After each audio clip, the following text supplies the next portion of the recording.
All right. Well, first, Carl, I have to give an apology because something happened in the recording here and the audio didn't capture.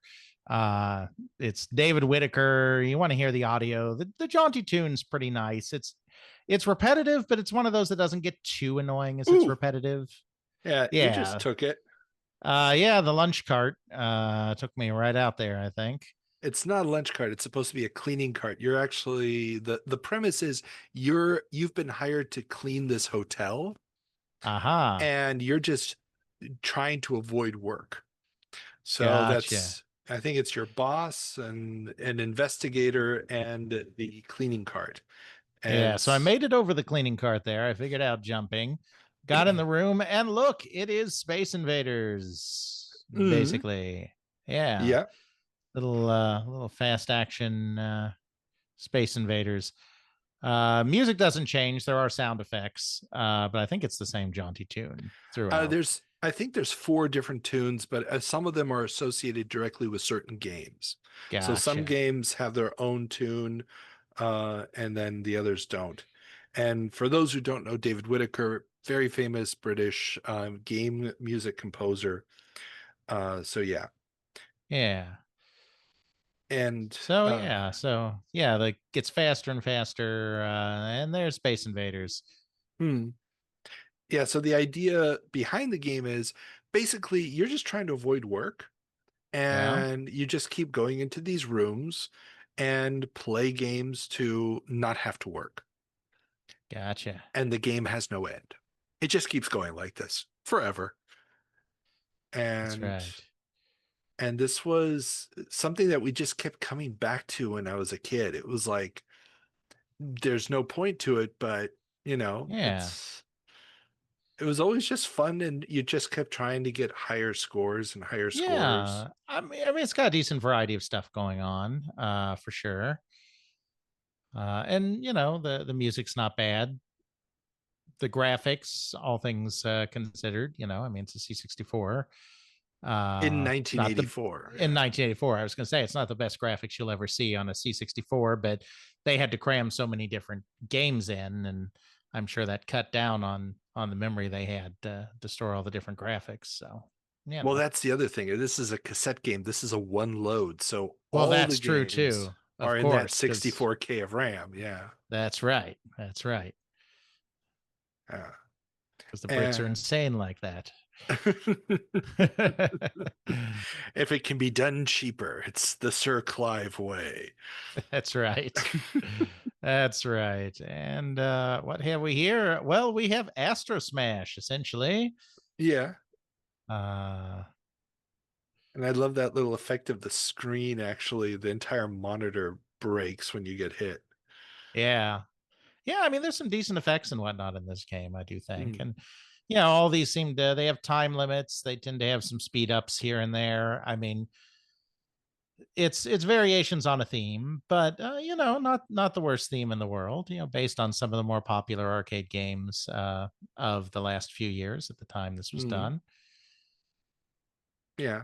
And you just happen to get like three big shooters in a row. There's some platformers. There's a hero take also in here Uh, someplace, and you can is also it go. is it random the placement, or are Yeah, like all the shooters on one level? Okay, gotcha. yeah. It's random each time you start the game. Um, Although I think if you go back into the same door, it's always the same game. Um, Gotcha. yeah. Here we have ourselves a little bit of a lander game. Hmm. Now, this one was a bit annoying. Some of the collision detection is a bit delicate.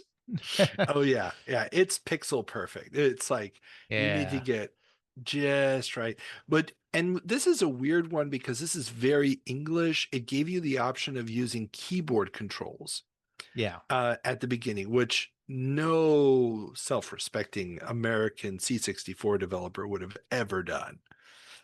Uh, Yes. but coming off the Specky and stuff, that is very much a what you would do. Um, Yeah. Of yeah. course, I am using a gamepad. Yeah. to do this.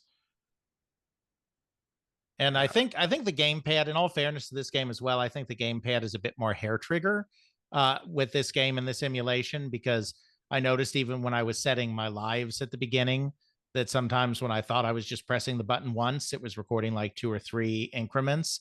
So part of the problem with this game, I think, may not be so much the collision detection, but that my controller is actually moving the character more than I think it is, faster than I think it is, Mm, which that's I think is an possible. emulation, which I think is an emulation problem, not an original game problem. Yeah. Were you using an analog stick? I think I was using the D-pad. Huh. I don't recall now Yeah. whether I was using the analog stick or the D-pad. Yeah, this is something I just recently bought a couple of arcade sticks, Uh-huh. and I've been playing games with it, and this is actually one of the reasons why I wanted you to play Lazy Jones, because I played it with the arcade stick and I realized just what a difference that kind of control makes for this game. It just felt very, very I could get that accurateness with the micro switches in the controller that I just can't get with a Yeah. D-pad. And now we have some form Ooh. of breakout derivative. I mean, there's nothing to break, but the idea that you have to keep bouncing these things back up the screen. Hmm. Yeah, I think you lose time every time you lose one of them, if memory serves me right. No, That would, it's just score, I think. Let me see. Yeah, yeah, you're losing 100 units of time every time one of them drops. yeah. So yeah, again, I think my controls were a bit finicky for that one, a bit twitchy. But no worries. Hmm. And Yeah. that's that. That's 7 minutes of Hmm. being lazy. Yeah, you what you didn't see was there's also one room where it's a bed and he just goes in and sleeps and has a nightmare. Ah, And there's another one that's actually a toilet, so he goes to the toilet. And yeah, so it's just this weird, bizarre thing that really could have only come out of England at this point in time. And absolutely. kind of makes it fun. Sure. Okay, well, in that case, then let's go back to the episode and finish our discussion of Lazy Jones.